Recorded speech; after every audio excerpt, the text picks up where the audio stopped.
Welcome back to Primetime News and a special welcome once again to our viewers on onespotmedia.com. Up first this evening, stakeholders in the entertainment sector will have to wait a few more days for details on the way forward for the industry. Now, this follows today's emergency meeting involving local government minister Desmond McKenzie and top industry players. But as Jamaicans prepare to celebrate independence, the Entertainment Advisory Board is again warning event promoters to comply with COVID-19 protocols or risk a full shutdown of the sector. Vashon Brown reports.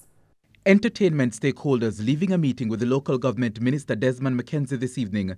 Mr. McKenzie called the meeting to discuss what he described as the glaring and sustained breaches of COVID-19 protocols. We had fulsome discussions with the Minister of Local Government. As industry stakeholders, we articulated our position in terms of the industry and what has been happening in phase one of the phase reopening. And Minister heard our positions, and he has his own meetings to attend, Cabinet Subcommittee, and we expect that the Cabinet Subcommittee will make whatever announcements that they need to after that. What were some of those positions that you articulated?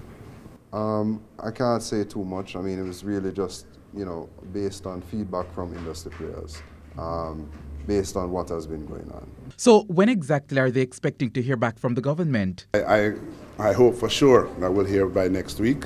But as you can see, the members of the industry came out much more informed, much more enlightened about the current position, and we communicated ours. So our hope now is that all of that will be put into consideration. On Tuesday, the minister revealed that more than 700 events have been staged without permission since the entertainment sector was reopened 2 weeks ago with strict COVID-19 protocols. The minister also noted that in some instances where approvals for events were given, the agreed conditions were blatantly breached. Always concerned with non-compliance. I think in all the discussions we've had and all the programs we've been on and the discussions, we've encouraged all of the players in the entertainment industry and in the overall sector to comply. This is not a joking matter. This is a serious matter in terms of the pandemic that exists, and part of what must be done now is that we must adhere to the guidelines that have been set out. So as Jamaicans prepare to celebrate independence, no doubt entertainment events will be in full swing. It's why the Entertainment Advisory Board is issuing this warning.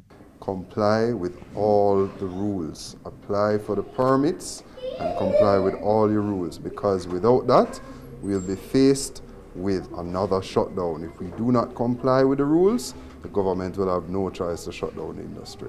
Vashon Brown, TVJ News.